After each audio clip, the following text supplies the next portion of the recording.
Hello friends, मैं समीर। आप लोगों का अपने चैनल टेक्निकल आईटीआई में स्वागत है। तो कैसे हैं आप सब? उम्मीद करता हूं कि आप सब बहुत स्वस्थ होंगे, मस्त होंगे, अच्छे तरीके से पढ़ाई कर रहे होंगे। तो गाइस, हम लोग जो है 6 नंबर चैप्टर का जो है ऑल पार्ट्स देख चुके थे, 6 नंबर चैप्टर कंप्लीट कर चुके थे, है ना। तो आज जो है हम लोग 6 नंबर चैप्टर का जो है MCQ देखेंगे, है ना। तो आप लोग रेडी हैं? तो चलिए फिर स्टार्ट किया जाए। तो गाइस, स्टार्ट करने से पहले आप लोगों से एक रिक्वेस्ट है कि प्लीज़ अभी तक हमारे वीडियो को लाइक नहीं किया तो प्लीज़ लाइक कर दीजिए, और अभी तक हमारे चैनल को सब्सक्राइब नहीं किया है तो प्लीज़ सब्सक्राइब कर दीजिए। आप लोग हमेशा वीडियो देख लेते हैं और सब्सक्राइब नहीं करते हैं, तो सब्सक्राइब कर दीजिए। इससे आपको टाइम टू टाइम नोटिफिकेशन मिलती रहेगी, ठीक है। और कोई भी कमेंट हो, कोई भी सुझाव हो, कोई भी कन्फ्यूजन हो तो आप हमें कमेंट करके ज़रूर बताइए। आपका कमेंट का रिप्लाई ज़रूर देंगे, ठीक है। और अपने फ्रेंड सर्कल में शेयर कीजिए और टेलीग्राम ज्वाइन कर लीजिए। वहाँ से क्या होगा, जैसे आज MCQ करा रहे हैं, MCQ का जो PDF है आपको टेलीग्राम पे प्रोवाइड करा देंगे। तो प्लीज़ आप लोग टेलीग्राम ज्वाइन कर लीजिए। टेलीग्राम का लिंक जो है वीडियो के डिस्क्रिप्शन में, ठीक है। तो चलिए फिर स्टार्ट करते हैं। तो प्लीज़ लाइक कर दीजिए। देखिए, हम लोगों का पहला क्वेश्चन है। देखिए, पहला क्वेश्चन है आपका, प्रत्येक तार अथवा केबल डैश होता है, ठीक है। प्रत्येक तार अथवा केबल क्या होता है बताना है आपको। अचालक होता है, अर्धचालक होता है, चालक होता है, या इनमें से कोई नहीं होता, बताइए। जो केबल होता है वो क्या होता है? बैड कंडक्टर होता है, गुड कंडक्टर होता है, या फिर सेमी कंडक्टर होता है? तो बताइए कौन सा होता है, इन सभी में से कौन सा होगा, बताइए। तो गाइस, इसका जो राइट आंसर हो जाएगा ऑप्शन नंबर C हो जाएगा, ठीक है। प्रत्येक तार अथवा केबल जो होता है क्या होते हैं? चालक होते हैं, ठीक है, ठीक है, चालक होते हैं। इसलिए इसका जो है राइट ऑप्शन हो जाएगा ऑप्शन नंबर C, ठीक है। थोड़ा कलर इसका चेंज कर देते हैं, चलिए, ठीक है। C हो जाएगा इसका राइट आंसर। यहाँ तक क्लियर है? चलिए अगला क्वेश्चन देखते हैं।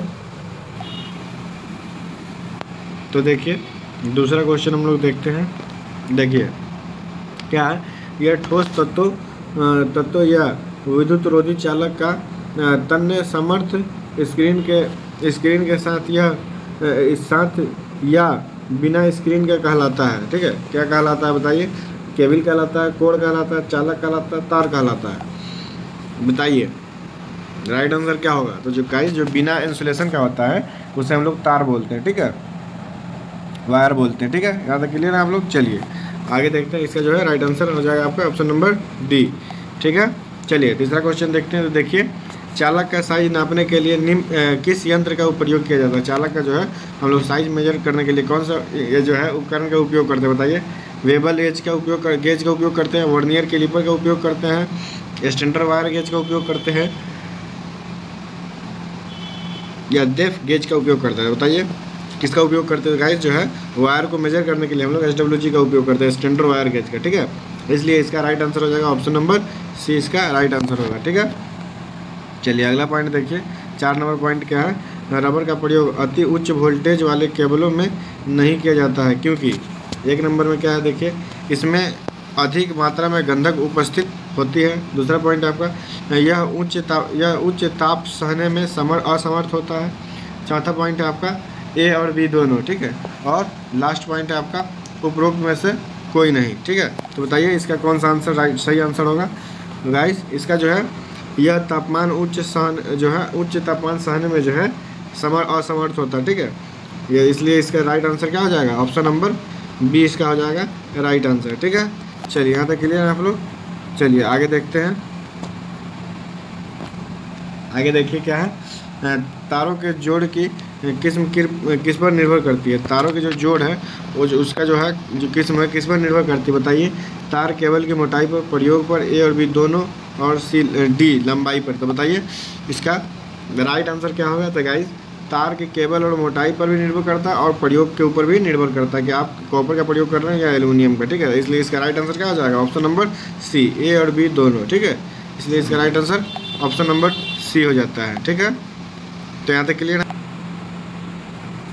चलिए आगे देखते हैं।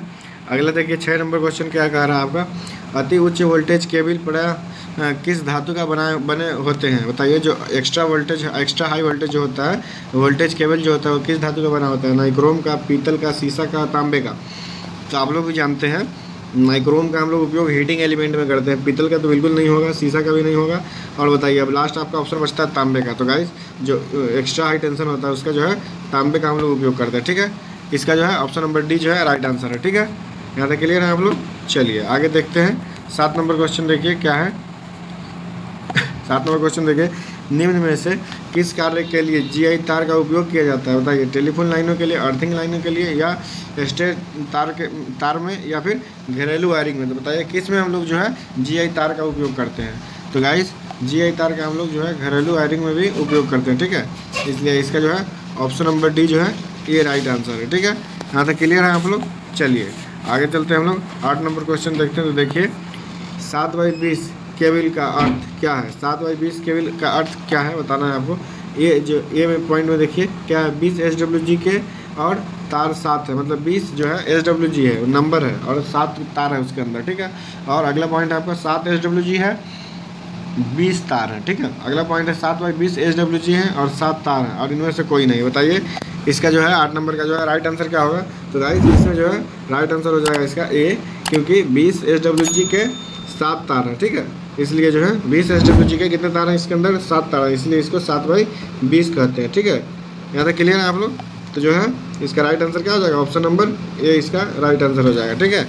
चलिए आगे देखते हैं हम लोग 9 नंबर क्वेश्चन देखिए क्या है। पीवीसी केबल के ऊपर थर्मोप्लास्टिक कंपाउंड का आवरण चढ़ाकर तैयार किया जाता है। थर्मोप्लास्टिक आवरण का जो है आवरण चादर चढ़ाकर तैयार किया जाता है, ठीक है।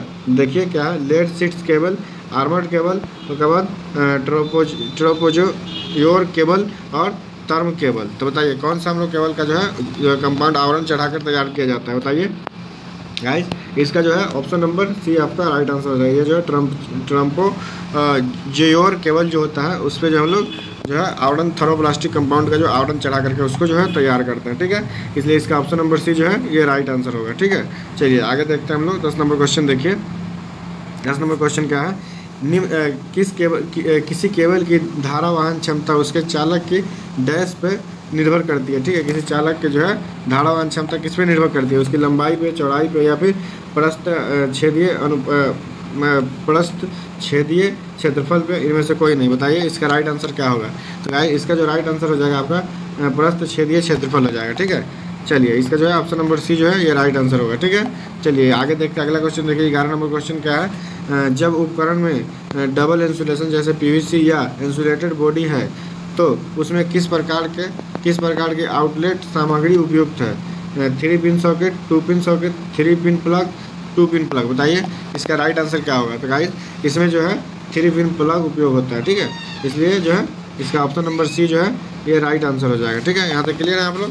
चलिए आगे देखते हैं हम लोग 12 नंबर क्वेश्चन देखते हैं। देखिए 12 नंबर क्वेश्चन आप देखिए, उच्च वोल्टेज ग्रेड केबल की अधिकतम सहनीय वोल्टेज कितनी होती है? जो उच्च वोल्टेज जो होती है केबल की सहनीय वोल्टेज कितनी होती है? देखिए बताइए आप कितनी होती है? 250 वोल्ट, 650 वोल्ट, 22,000 वोल्ट या 22,000 वोल्ट से अधिक? तो बताइए इसका राइट आंसर क्या होगा? तो इसका जो राइट आंसर हो जाएगा आपका 22,000 वोल्टेज से अधिक होता है, ठीक है। जो है उच्च वोल्टेज के ग्रेड के जो केबल होते हैं वो 22,000 वोल्ट तक होते हैं, ठीक है। इसलिए जो है इसका जो है ऑप्शन नंबर सी जो है राइट आंसर हो जाएगा, ठीक है। यहाँ तक क्लियर है आप लोग। चलिए आगे देखते हैं हम लोग 13 नंबर क्वेश्चन देखिए। 13 नंबर क्वेश्चन क्या है, मध्यम वोल्टेज ग्रेड केबल की अधिकतम सहनीय वोल्टेज डैश होती है, ठीक है। अधिकतम सहनीय वोल्टेज डैश होती है, क्या होती है? देखिए कितना होती है बताना है। 250 वोल्ट होती है, 450, 650 या 950 वोल्ट होती है? बताइए मध्यम वोल्टेज के जो सहनीय वोल्टेज जो है मध्यम वोल्टेज ग्रेड के जो केबल होती है उसकी सहनीय क्षमता कितना होता है? कितने वोल्टेज तक के वो जो सह सकती है? बताइए। तो ये जो है 650 वोल्ट तक के जो है सह सकते हैं, ठीक है। ये चीज़ आप लोगों को कल ही बताए थे। तो 650 वोल्ट तक के जो है मध्यम वोल्टेज को जो है केबल जो है सहन कर सकते हैं, ठीक है। चलिए इसलिए इसका जो है राइट ऑप्शन क्या हो जाएगा? सी हो जाएगा, ठीक है। चलिए अगला पॉइंट देखते हैं हम लोग। देखिए रिले कॉन्टेक्टर्स आदि में संयोजक बिंदु बनाने के लिए डैश का प्रयोग किया जाता है। देखिए किसका प्रयोग करते हैं? चांदी का, जस्ता का, कार्बन का या माइका का? तो बताइए। तो गाइस जो भी कॉन्टेक्टर का या रिले का जो संयुक्त बिंदु होता है उसको बनाने के लिए हम लोग चांदी का उपयोग करते हैं, ठीक है। ये सबसे अच्छा कंडक्टर होता है, ठीक है। इसलिए जो है इसका ऑप्शन नंबर ए जो है राइट आंसर है, ठीक है। चलिए अगला पॉइंट देखते हैं हम लोग 15 नंबर में। देखिए जहाँ निम्न धारा परिपथों के लिए निर्धारित दूरी के भीतर जोड़ों को सरकाना है वहाँ अत्यंत उपयुक्त जोड़ डैश है। बताइए क्या होता है? तो 1 नंबर पॉइंट में देख लीजिए क्या है, एरियल जोड़, दूसरा आपका नोटेड जोड़, तीसरा आपका डुप्लेक्स क्रॉस टैप जोड़, और चौथा है आपका डुप्लेक्स क्रॉस टैप जोड़। ठीक है, तो बताइए डबल क्रॉस टैप जोड़ है, तो बताइए इसका राइट आंसर क्या होगा।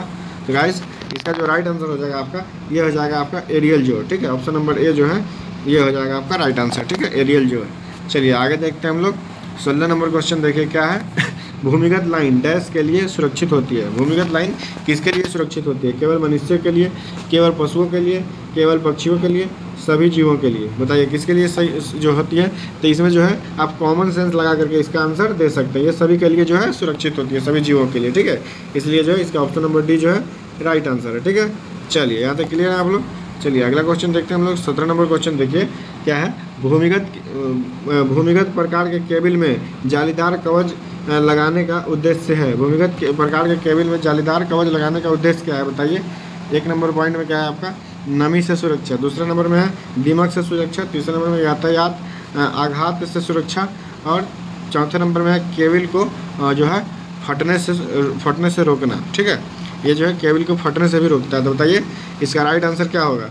तो जो है इसका राइट आंसर हो जाएगा आपका यातायात आघात से सुरक्षा। ठीक है, इसका ऑप्शन नंबर सी जो है ये हो जाएगा आपका राइट आंसर। ठीक है, चलिए आगे देखते हैं हम लोग। 18 नंबर क्वेश्चन देखते हैं क्या है। भूमिगत केबल का कौन सा भाग धात्विक परत को यांत्रिक चोटों आदि से बचाव करता है। बताइए धात्विक परत का कौन सा भाग है जो यांत्रिक चोटों से बचाव करता है। पहला आपका सर्वेइंग, दूसरा बोर्डिंग, तीसरा आर्मरिंग, चौथा कोर। तो बताइए इसका राइट आंसर क्या होगा। तो गाइस इसका जो राइट आंसर हो जाएगा ये हो जाएगा बेडिंग जो होता है वो जो है यांत्रिक चोट से, यांत्रिक दबाव से जो है वो बचाने का काम करता है। ठीक है, चलिए अगला पॉइंट देखते हैं हम लोग। 19 नंबर पॉइंट देखिए क्या है। केबल टर्मिनल में किस केबल के सिरों को डैश जोड़ा जाता है। बताइए केबल टर्मिनल में किस केबल के सिरों को डैश जोड़ा जाता है। ट्रांसफार्मर से, ओवरहेड लाइन से, टीपीआईसी से, और इनमें से कोई नहीं। टीपीआईसी का फुल फॉर्म होता है गाइस ट्रिपल पोल आयरन क्लोड स्विच होता है, उससे जोड़ा जाता है, या फिर इनमें से किसी से भी नहीं। तो बताइए इसका राइट आंसर क्या होगा। तो गाइस 19 नंबर का जो आपका राइट आंसर हो जाएगा क्या होगा, इनमें से किसी में भी। ठीक है, इसमें से किसी में भी हम लोग जो है केबल के टर्मिनल को जो है सिरों को जो है जोड़ सकते हैं आवश्यकता के अनुसार। ठीक है, तो बता यहाँ तक समझ गए। इसका जो ऑप्शन नंबर डी जो है राइट आंसर हो गया। चलिए आगे देखते हैं हम लोग। 20 नंबर क्वेश्चन में देखिए भूमिगत केबल का आर्मरिंग कवच बना होता है। भूमिगत केबल का जो है आर्मरिंग कवच बना होता है, किसका बना होता है आपका पॉलीविनाइल क्लोराइड का, या फिर जो है गैल्वेनाइज्ड स्टील तार के फाइबर से, ये उपरोक्त में से सभी। तो बताइए इसका राइट आंसर क्या होगा। तो गाइज इसका जो राइट आंसर हो जाएगा ये हो जाएगा गैल्वेनाइज्ड स्टील तार से होते हैं। ठीक है, भूमिगत केबल के जो आर्मरिंग होते हैं गैल्वेनाइज्ड स्टील की तारें से बना होता है। ठीक है, चलिए अगला क्वेश्चन देखिए। 21 नंबर क्वेश्चन में देखिए क्या है। किसी उद्योगशाला को मुख्यतः 3 फेज लोड तथा सीमित प्रकाश लोड के लिए प्रयुक्त केबल डैश प्रकार के होनी चाहिए। ठीक है, कौन से प्रकार के होनी चाहिए। 4 कोर वाला होना चाहिए, 2 कोर वाले, 3 कोर वाले, या फिर 3.5 कोर वाले। तो बताइए इसका राइट आंसर क्या होगा। तो गाइस इसका जो है आपका राइट आंसर हो जाएगा 3.5 कोर वाला जो होना चाहिए, ये आपका राइट आंसर होगा। ठीक है, इसका ऑप्शन नंबर डी जो है ये राइट हो जाएगा। ठीक है, चलिए आगे देखते हैं हम लोग। 22 नंबर क्वेश्चन देखते हैं क्या है। देखिए बेल्टेड केबल में एसएल केबल में मुख्य अंतर यह है कि एसएल केबल में, ठीक है, बताना इसमें लाइन को कौन सा अंतर है। ए में है आपका सभी कोरों पर संयुक्त धात्विक कवच होता है। बी में है सभी कोरों पर संयुक्त बेल्ट और आर्मरिंग कवच नहीं होता है। सी में है आपका केवल कागज के आवरण होता है। डी में है सभी कोरों पर संयुक्त जालीनुमा कवच होता है। ठीक है, तो बताइए इसका राइट आंसर क्या हो जाएगा। तो गाइस 22 नंबर क्वेश्चन का आपका राइट आंसर हो जाएगा सभी कोरों पर संयुक्त धात्विक कवच होता है। ठीक है, इसका ऑप्शन नंबर ए जो है ये राइट आंसर हो जाएगा। ठीक है, यहाँ तक क्लियर है आप लोग। चलिए आगे फिर बढ़ते हैं हम लोग। 23 नंबर क्वेश्चन देखिए क्या है। हाइड्रेशन ओवरहेड चालक को कतार में खड़े बिजली के खंभों पर सीधा रखने के लिए किस प्रकार का अचालक इंसुलेटर उपयोग किया जाता है। Post insulator, pin type insulator, stay insulator, सकल इंसुलेटर। बताइए किस टाइप का इंसुलेशन हम लोग उपयोग करते हैं। तो देखिए वहाँ पे जो हम लोग उपयोग करते हैं हम लोग पिन टाइप इंसुलेटर उपयोग करते हैं। ठीक है, देखिएगा जो ओवरहेड लाइन में पिन टाइप इंसुलेटर हम लोग यूज करते हैं, उपयोग करते हैं। ठीक है, इसलिए इसका ऑप्शन नंबर बी जो है ये राइट आंसर होगा। ठीक है, चलिए आगे देखते हैं हम लोग। 24 नंबर क्वेश्चन देखिए क्या है। 66 किलो वोल्ट भूमिगत केबल में प्रयोग किए जाने वाला केबल है। 66 केबी में प्रयोग किया जाने वाला कौन सा केबल है। बताइए LT केबल होगा, HT केबल होगा, SL केबल, ST केबल होगा या फिर EHT केबल होगा। LT का फुल फॉर्म क्या होता है गाइज? लो टेंशन। HT का हाई टेंशन, ठीक है। और ST का कोई मतलब नहीं है, ठीक है, वो एक्स्ट्रा दिया गया है, फालतू का है, ठीक है। और आपका D जो है ये है EHT यानी कि एक्स्ट्रा हाई वोल्टेज केबल। तो बताइए 66 किलो वोल्ट जो होता है क्या है? एक्स्ट्रा हाई वोल्टेज केबल है, इसलिए जो है इसका जो है राइट आंसर हो जाएगा ऑप्शन नंबर D, ठीक है। एक्स्ट्रा हाई वोल्टेज केबल जो हम लोग उपयोग करेंगे, ठीक है। D ऑप्शन इसका राइट होगा, ठीक है। चलिए यहाँ तक क्लियर है आप लोग। चलिए अगला क्वेश्चन देखते हैं हम लोग। देखिए क्या है, PILCST एक केबल में चालक तार पर सर्वप्रथम चढ़ाया जाने वाला जो है अचालक जो है चढ़ाया जाने वाला अचालक आवरण, ये अचालक होगा, वह नहीं है, ये च है। अचालक आवरण डैश का होता है, बताइए किसका होता है? वार्निश कागज होता है, रबर होता है, PVC होता है या जूट होता है? बताना है आपको। राइट आंसर क्या होगा? तो जो है वार्निश युक्त कागज होता है, ठीक है। तो इसका आंसर जो है ऑप्शन नंबर ए इसका राइट आंसर हो जाएगा, ठीक है। चलिए आगे हम लोग देखते हैं 26 नंबर क्वेश्चन। देखिएगा क्या है, वायर फील्ड एवं गैस प्रेशर केबल डैश तक की क्षमता में बनाए जाते हैं, ठीक है। बताइए किसके क्षमता, कितने क्षमता तक बनाए जाते हैं? 11,000 से 33,000 वोल्टेज के लिए, या फिर 33,000 से 66,000 वोल्टेज के लिए, 66,000 से 1,20,000 वोल्टेज के लिए, या फिर आपका 77 यानी कि 77 kV से 146 kV तक। तो बताइए किसके लिए हम लोग बनाते हैं? तो इसको जो हम लोग बनाते हैं 66,000 वोल्टेज से लेकर के 1,32,000 वोल्टेज तक के हम लोग उपयोग करते हैं, इसकी क्षमता उतनी होती है, ठीक है। इसलिए इसका राइट आंसर क्या हो जाएगा? ऑप्शन नंबर सी इसका राइट आंसर हो जाएगा। चलिए 27 नंबर क्वेश्चन देखिए।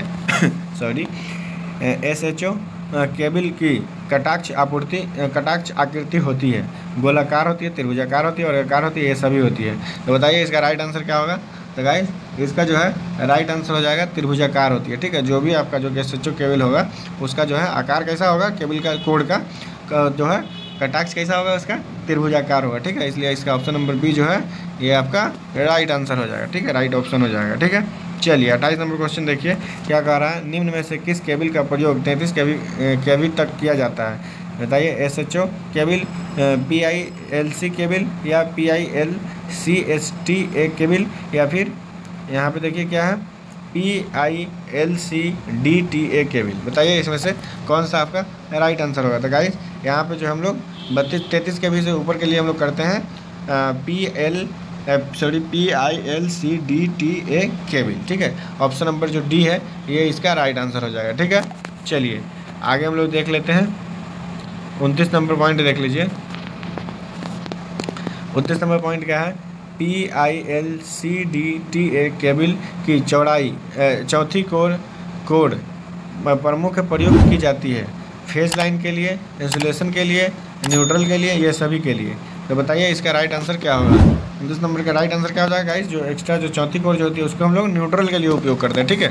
RYB, और चौथा जो होता है वो न्यूट्रल के लिए होता है, ठीक है। इसलिए इसका राइट आंसर सी हो गया, ठीक है। चलिए 30 नंबर क्वेश्चन देखिए, चित्र में प्रदर्शित केबल कौन सा है? ठीक है, बताइए कौन सा केबल का ये सिंबल आपको दिख रहा है? तो बताइए इसमें है क्या है, PILCDTA केबल का दिख रहा है, या SL केबल का दिख रहा है, या PVC केबल का दिख रहा है, या फिर PILC केबल का दिख रहा है। तो बताइए इसका राइट आंसर क्या होगा? तो इसका जो राइट आंसर हो जाएगा ये जो है SL केबल है, ठीक है। इस तरीके से आपका SL केबल दिखाई पड़ती है, ठीक है। तो चलिए यहाँ तक क्लियर है आप लोग।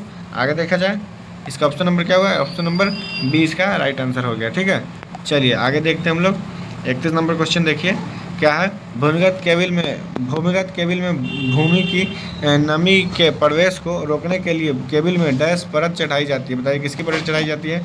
जूट की, वार्निश युक्त कागज़ की, सीसा एल्युमिनियम की, आर्मरिंग की। बताइए किसका हम लोग उपयोग करते हैं? तो गाइस हम लोग जो है नमी को कम करने के लिए, रोकने के लिए जो है सीसा या एल्युमिनियम का जो है परत का जो है उपयोग करते हैं, ठीक है। चलिए अगला क्वेश्चन देखते हैं हम लोग। देखिए सड़क के किनारे केबल बिछाने के लिए एक खाई खोदी जाती है जिसकी अनुप्रस्थ कात होती है। बताइए 1/2 मीटर, 1/1 मीटर, 2.5/2 मीटर, या 3/2 मीटर। तो बताइए इसका राइट आंसर क्या होगा? तो गाइस इसका जो राइट आंसर हो जाएगा ऑप्शन नंबर ए हो जाएगा, 1/2 मीटर की जो खोदी जाती है, ठीक है। 1/1 मीटर जो गहराई बनाई जाती है और 1/2 मीटर उसकी चौड़ाई होती है, ठीक है। चलिए यहाँ तक क्लियर है। अगला क्वेश्चन देखिए क्या है, चित्र में केबल बिछाने की कौन सी विधि दर्शाई गई है, बताइए। सीधी बिछाना विधि है, या पाइप में बिछाना विधि है, या ठोस विधि है, या उपयुक्त में से कोई नहीं है। तो बताइए इसका राइट आंसर क्या होगा। तो इसका जो राइट आंसर हो जाएगा गाइस क्या है, पाइप में बिछाने की विधि है। ठीक है, इस तरीके से हम लोग पाइप में बिछाते हैं। ठीक है, इसलिए इसका ऑप्शन नंबर बी जो है राइट आंसर हो जाएगा। ठीक है, चलिए अगला क्वेश्चन देखते हैं। भूमिगत केबल बिछाने की किस विधि में 1 मीटर गहराई और ½ मीटर चौड़ाई खाई में लोहे अथवा सीमेंट की पाइप बिछाए जाते हैं। सीधा बिछाना, ठोस विधि, पाइप में बिछाना, उपयुक्त में से कोई नहीं। तो बताइए इसका राइट आंसर क्या होगा। तो इसका जो राइट आंसर हो जाएगा ऑप्शन नंबर सी हो जाएगा, पाइप में बिछाना। ठीक है, ये जो है पाइप में बिछाने की विधि है। ठीक है, चलिए आगे देखते हैं। 35 नंबर क्वेश्चन देखिए क्या है सॉरी। पोस्ट ऑफिस बॉक्स के द्वारा अर्थ दोष स्थल को खोज के लिए किया गया परीक्षण कहलाता है, क्या कहलाता है। मृदु लूप परीक्षण, जो अर्थ दोष परीक्षण, न्यूट्रल परीक्षण, या ये सभी। तो बताइए इसका राइट आंसर क्या होगा गाइस। इसका राइट आंसर जो हो जाएगा इसको हम लोग बोलते हैं मृदु लूप परीक्षण। ठीक है, इसका ऑप्शन नंबर ए जो है ये राइट आंसर हो जाएगा। ठीक है, मृदु लूप परीक्षण हम लोग करते हैं। ठीक है, दोष को जानने के लिए। चलिए अगला 36 नंबर क्वेश्चन देखिए क्या है। मोटे तारों और केबलों में जोड़ लगाने के लिए निम्न में से किस प्रकार का सोल्डर अधिक उपयुक्त है। बताइए किस प्रकार का सोल्डर अधिक उपयुक्त है। 1 नंबर में कठोर सोल्डर, दूसरे नंबर में नम सोल्डर, तीसरे में ए और बी दोनों, और डी में कोई नहीं। बताइए इसका राइट आंसर क्या होगा। तो गाइस इसका जो है राइट आंसर हो जाएगा 36 नंबर क्वेश्चन का आपका कठोर सोल्डर होता है। ठीक है, कठोर सोल्डर होता है। ठीक है, इसका ऑप्शन नंबर ए जो है आपका राइट आंसर हो जाएगा। ठीक है, यहाँ तक क्लियर है आप लोग। चलिए आगे देखते हैं हम लोग 37 नंबर क्वेश्चन देखते हैं। प्रिंटेड सर्किट बोर्ड यानी कि पीसीबी उसको शॉर्ट में बोलते हैं। प्रिंटेड सर्किट बोर्ड पर घटकों की टीनिंग के लिए कौन सा सोल्डर प्रयोग किया जाता है। बताइए सोल्डरिंग गन से सोल्डरिंग करना, टॉर्च से सोल्डरिंग करना, तापमान नियंत्रण आयरन से सोल्डरिंग करना, या डीप सोल्डरिंग। बताइए 37 नंबर क्वेश्चन का राइट आंसर क्या होगा। कौन से सोल्डरिंग हम लोग करते हैं। तो उसमें जो हम लोग डीप सोल्डरिंग करते हैं। ठीक है, एक जो है गमले में जो है जो सोल्डर को पिघला करके रखते हैं, उसमें डीप करते हैं। ठीक है, पीसीबी को, जिससे सोल्डर हो जाती है। ठीक है, चलिए अगला पॉइंट देखते हैं हम लोग। 38 नंबर क्वेश्चन देखिए। 38 नंबर क्वेश्चन आपका क्या कह रहा है। सोल्डरिंग प्रक्रिया में सबसे अधिक प्रयोग किए जाने वाले सोल्डर में टीन अथवा लेड का अनुप्रस्थ क्या होता है। बताइए 35:65 होता है, 63:37 होता है, 30:70 होता है, 20:80 होता है। बताइए इसका राइट आंसर क्या होगा। तो ये जो है बी ऑप्शन होगा इसका। ऑप्शन नंबर बी में देखिए 63:37 होता है। ठीक है, ये जो है 63:37 में ही होता है। ठीक है, इसका ऑप्शन नंबर बी जो है ये आपका राइट आंसर है। ठीक है, चलिए आगे देखते हैं हम लोग। अगला क्वेश्चन देखते हैं 39 नंबर में देखिए। सॉफ्ट सोल्डरिंग प्रायतः की जाती है। ठीक है, सॉफ्ट सोल्डरिंग कहाँ की जाती है, कितना डिग्री पर की जाती है। बताइए 900 डिग्री से 1000 डिग्री के मध्य में, 1200 डिग्री पर, 450 डिग्री पर, 450 डिग्री से अधिक पर, 450 डिग्री से कम पर। तो बताइए किस पे हम लोग करते हैं। तो बताइए इसका जो है 450 डिग्री से कम के लिए हम लोग करते हैं। ठीक है, इसका ऑप्शन नंबर डी जो है ये राइट आंसर हो जाएगा। ठीक है, 450 डिग्री से कम के लिए हम लोग सॉफ्ट सोल्डरिंग करते हैं। चलिए अगला पॉइंट देखते हैं। सोल्डरिंग प्रक्रिया के फलस्वरूप बनाने वाले तार में क्या विशेषता होनी चाहिए। सोल्डरिंग प्रक्रिया के फलस्वरूप बनाने वाले तार में क्या विशेषता होनी चाहिए। बताइए शुष्क जोड़ नहीं होना चाहिए। ठीक है, अगला पॉइंट है जोड़ पर अतिरिक्त सोल्डर ना हो। तीसरा है आपका जोड़ चमकदार एवं भूरा भरा हो, और उपरोक्त में से सभी। तो बताइए इसका राइट आंसर क्या होगा। इसका जो है राइट आंसर हो जाएगा ऑप्शन नंबर डी। ये सभी गुण उसमें होना चाहिए। वो जो उसमें शुष्क जोड़ भी होना चाहिए, अच्छे तरीके से जोड़ होना चाहिए, उसमें कोई होल नहीं होना चाहिए। ठीक है, और चमकदार दिखना चाहिए। ठीक है, इसके लिए इसका राइट आंसर हो जाएगा ऑप्शन नंबर डी। ठीक है, 40 नंबर तक आपका क्लियर हो चुका। चलिए कोई भी कन्फ्यूजन होता है तो आप लोग हमें जरूर कमेंट कीजिएगा, और ज़रूर बताइएगा कि आपका जो है टोटल 50 क्वेश्चन आप लोगों को कराएंगे। ठीक है, तो उसमें से बताइएगा कि आपका कितना क्वेश्चन सही हुआ। ठीक है, कमेंट में ज़रूर बताइएगा। चलिए 41 नंबर क्वेश्चन देख लीजिए। इलेक्ट्रीशियन के उपयोग में आने वाले सोल्डरिंग फ्लक्स में कौन सा रसायन प्रयोग किया जाता है। ठीक है, उपयोग किया जाता है। बताइए zinc chloride, hydrochloride, ammonia resin, या रेजिन। बताइए इनमें से कौन सा हम लोग उपयोग करते हैं। बताइए, तो इसमें जो हम लोग रेजिन का उपयोग करते हैं। ठीक है, ऑप्शन नंबर डी हम लोग इसमें यूज करते हैं, रेजिन का उपयोग करते हैं। ठीक है, यहाँ तक क्लियर है आप लोग। चलिए 42 नंबर पॉइंट देखिए क्या है। सोल्डरिंग आयरन का एलिमेंट किस धातु का बनाया जाता है। सोल्डरिंग आयरन का जो एलिमेंट होता है कौन से धातु का बनाया जाता है। तांबे का, नाइक्रोम का, एल्यूमिनियम का, या कास्ट स्टील का। तो बताइए इसका राइट आंसर क्या होगा। तो गाइस इसका जो राइट आंसर हो जाएगा ऑप्शन नंबर बी हो जाएगा, नाइक्रोम का बनाया जाता है। ठीक है, नाइक्रोम का जो है बनाया जाता है। चलिए यहाँ तक आप लोग क्लियर हैं। चलिए अगला पॉइंट देखते हैं। किसी जोड़ का डैश बढ़ाने के लिए सोल्डरिंग की जाती है। बताइए क्या चीज़ बढ़ाने के लिए सोल्डरिंग की जाती है। खिंचाव, प्रतिरोधकता, तत्परता, चालकता। बताइए किसके लिए हम लोग करते हैं? सोल्डरिंग जो करते हैं हम लोग क्या चीज़ बढ़ाने के लिए करते हैं?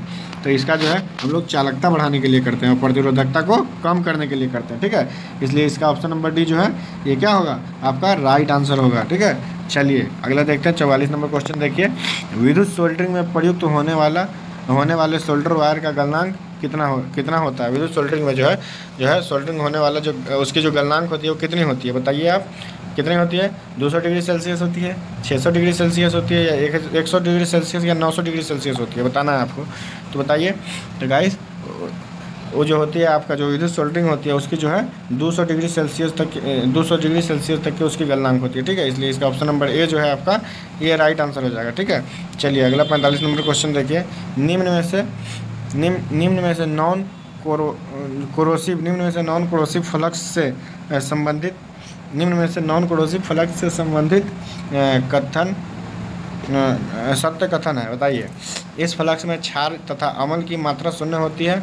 जैतून या तेल, बी में यहाँ पे देखिएगा, जैतून का तेल एवं नीम कोरोसिव फ्लक्स है, नॉन कोरोसिव फ्लक्स है। या फिर सी में देखिए, ये फ्लक्स धातु पर लगे रहने पर उसे किसी प्रकार की क्षति नहीं पहुंचाता है। और डी में आपका है उपरोक्त में से सभी। तो बताइए इसका राइट आंसर क्या होगा? तो गाइस इसका जो राइट आंसर हो जाएगा उपरोक्त में से सभी। ये सभी प्रकार का जो है फ्लक्स, क्षार व अम्ल जो मात्र होते हैं इसका भी उपयोग हम लोग करते हैं। ठीक है, ये संबंध जो कथन है ये भी सत्य कथन है, सही है। जैतून का तेल जो है वो नॉन कोरोसिव होता है, ये भी सही है। ये फ्लक्स धातु पर लगे रहने पर जो है कोई जो है नुकसान नहीं पहुँचाता, कोई क्षति नहीं पहुँचाते, ये भी सही है। इसलिए ऑप्शन नंबर डी जो है इसका, ठीक है, ये जो है ऑप्शन नंबर डी आपका राइट आंसर हो जाएगा। यहाँ तक का समझ में आ गया आपको? चलिए अगला क्वेश्चन हम लोग देखते हैं। देखिए अगला क्वेश्चन क्या है, 46 नंबर क्वेश्चन देखिए, कोई पदार्थ जिसका उपयोग सोल्डरिंग प्रक्रिया के दौरान चालक की सतह पर ऑक्साइड को घोलने के लिए होता है, डैश कहलाता है। क्या कहता है? सोल्डर कहलाता है, सोल्डरिंग बीट कहलाता है, या फिर ब्रिजिंग एजेंट कहलाता है, या फिर सोल्डरिंग फ्लक्स कहलाता है। बताइए किसे क्या कहते हैं? उसको हम लोग कहते हैं, उसे हम लोग क्या कहते हैं? हम लोग कहते हैं उसे सोल्डरिंग फ्लक्स बोलते हैं। ठीक है, और इसका जो है ऑप्शन नंबर जो है डी जो है इसका राइट आंसर हो जाएगा। ठीक है, यहाँ तक क्लियर ना आप लोग? चलिए अगला पॉइंट हम लोग देखेंगे, अगला क्वेश्चन देखेंगे। 47 नंबर क्वेश्चन देखिए, स्टेनलेस स्टील की सोल्डरिंग हेतु कौन सा फ्लक्स प्रयुक्त होता है? स्टेनलेस स्टील की सोल्डरिंग के लिए कौन सा फ्लक्स प्रयुक्त होता है? बताइए, hydrochloric acid, zinc chloride, ammonia chloride, ये सभी। बताइए इसका राइट आंसर क्या होगा? राइट, इसका राइट आंसर हो जाएगा ये सभी। ठीक है, ये सभी का हम लोग उपयोग करते हैं। ठीक है, जिंक क्लोराइड भी करते हैं, हाइड्रोक्लोरिक क्लोराइड एसिड भी करते हैं हम लोग, और अमोनिया क्लोराइड भी करते हैं। इसलिए इसका ऑप्शन नंबर डी जो है ये आपका राइट आंसर हो जाएगा। चलिए ये आपका 48 नंबर क्वेश्चन जो है ये आपका सेकंड लास्ट क्वेश्चन है। इसके बाद एक क्वेश्चन और बचेगा, आप लोगों को कंप्लीट करा देंगे 6 नंबर चैप्टर। ठीक है, तो देखिए बताइए, सोल्डरिंग आयरन का बीट डैश का बना होता है? बताइए, सबसे अच्छा और सबसे आसान क्वेश्चन है। पीतल का बना होता है, तांबे का, लोहे का और एल्युमिनियम का। तो गाइस जो सोल्डरिंग आयरन का बीट होता है वो किसी का बना होता है? तांबे का बना होता है। ठीक है, ऑप्शन नंबर बी देख लीजिए, ये आपका राइट आंसर हो गया। चलिए आगे चलते हैं। 49 नंबर क्वेश्चन, एक और क्वेश्चन बच गया था, ये सेकंड लास्ट क्वेश्चन है आपका। तो बताइए, उपरोक्त चित्र में एक्स प्रदर्शित जो है एक्स से जो प्रदर्शित किया गया है उसे क्या कहते हैं? ये देखिए यहाँ पे जो एक्स से चिन्हित किया गया है उसे क्या कहते हैं? सोल्डरिंग आयरन कहते हैं, मूल धातु कहते हैं, सोल्डरिंग सीम कहते हैं, या फिर ट्रेनिंग सोल्डरिंग बीट कहते हैं। तो बताइए उसे हम लोग क्या कहेंगे? बताइए आप लोग, उसे हम लोग कहेंगे ट्रेनिंग सोल्डरिंग बीट कहते हैं। ठीक है, इसे हम लोग क्या कहते हैं? ट्रेनिंग सोल्डरिंग बीट कहते हैं। ठीक है, इसलिए इसका ऑप्शन नंबर जो है डी आपका राइट आंसर हो जाएगा। ठीक है, चलिए इसका लास्ट क्वेश्चन जो हम लोग देख लेते हैं, क्या है? सोल्डरिंग द्वारा बनाया गया जोड़ होता है, जो है सोल्डरिंग द्वारा बनाया गया जोड़ क्या होता है? बताइए क्या होता है? ब्रेन जोड़ से कमज़ोर होता है, ब्रॉन्ज जोड़ से शक्तिशाली होता है, अधिक ताप सहने वाला होता है, अधिक ताप सहन करने वाला होता है, या फिर अधिक भार सहन करने वाला होता है। बताइए इसका राइट आंसर क्या होगा? तो इसका जो राइट आंसर हो जाएगा ऑप्शन नंबर ए हो जाएगा। ठीक है, ब्रॉन्ज जोड़ से कमज़ोर होता है। ठीक है, तो गाइस इसी के साथ अब वीडियो समाप्त करते हैं। आपका जो है चैप्टर नंबर 6 जो है कंप्लीट हो चुका है। कल से हम लोग चैप्टर नंबर 7 देखेंगे, ठीक है। उसमें जो है डीसी के बारे में हम लोग देखेंगे, ठीक है, डीसी परिपथ के बारे में देखेंगे। तो यहाँ तक आप लोग क्लियर है। तो चलिए, उम्मीद करता हूँ कि आप लोगों को वीडियो बहुत अच्छा लगा होगा। तो प्लीज़ एक लाइक कर दीजिए, और अभी तक हमारे चैनल को सब्सक्राइब नहीं किया है तो प्लीज़ सब्सक्राइब कर दीजिए। और कोई भी सुझाव हो, कोई भी कमेंट हो तो हमें ज़रूर बताइएगा। और ये ज़रूर बताइएगा कि 50 क्वेश्चन में से आपका कितना क्वेश्चन सही हुआ है, कमेंट बॉक्स में ज़रूर बताइएगा, ठीक है। अपने फ्रेंड सर्कल में शेयर कीजिए और टेलीग्राम चैनल को ज्वाइन कर लीजिए। वीडियो का जो MCQ का जो वीडियो का जो पूरा PDF है आपको टेलीग्राम पे प्रोवाइड करा दिया जाएगा। तो प्लीज़ टेलीग्राम ज्वाइन कर लीजिए। टेलीग्राम का लिंक वीडियो के डिस्क्रिप्शन में है। तो चलिए फिर मिलते हैं आप लोगों से अगली वीडियो में। आप लोगों से मिलते हैं फिर अगली वीडियो में, ठीक है, 7 नंबर चैप्टर के साथ। तो चलिए, जब तक के आप लोग स्वस्थ रहिए, मस्त रहिए, अच्छे से पढ़ाई करते रहिए, खाना पीना खाइए, मस्त रहिए, ठीक है। फिर मिलेंगे नेक्स्ट वीडियो में। जब तक के लिए टाटा बाय बाय।